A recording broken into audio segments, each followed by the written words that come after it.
स्वस्त्यस्तु ते कुशलमस्तु चिरायुरस्तु विद्या विवेककृति कौशलसिद्धिरस्तु ऐश्वर्यमस्तु बलमस्तु सदा जयोस्तु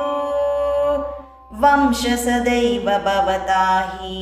सुदीप्तोस्तु वंश सदैव भवता हि सुदीप्तोस्तु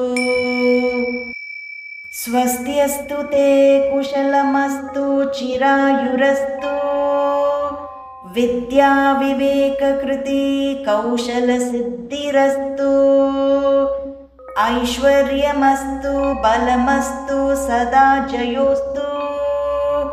वंश सदैव भवता हि सुदीप्तोस्तु वंश सदैव भवता हि सुदीप्तोस्तु स्वस्त्यस्तु ते कुशलमस्तु चिरायुरस्तु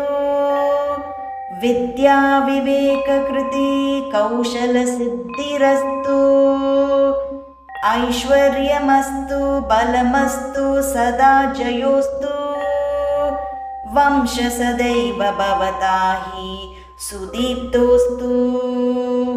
वंश सदैव भवता हि सुदीप्तोस्तु।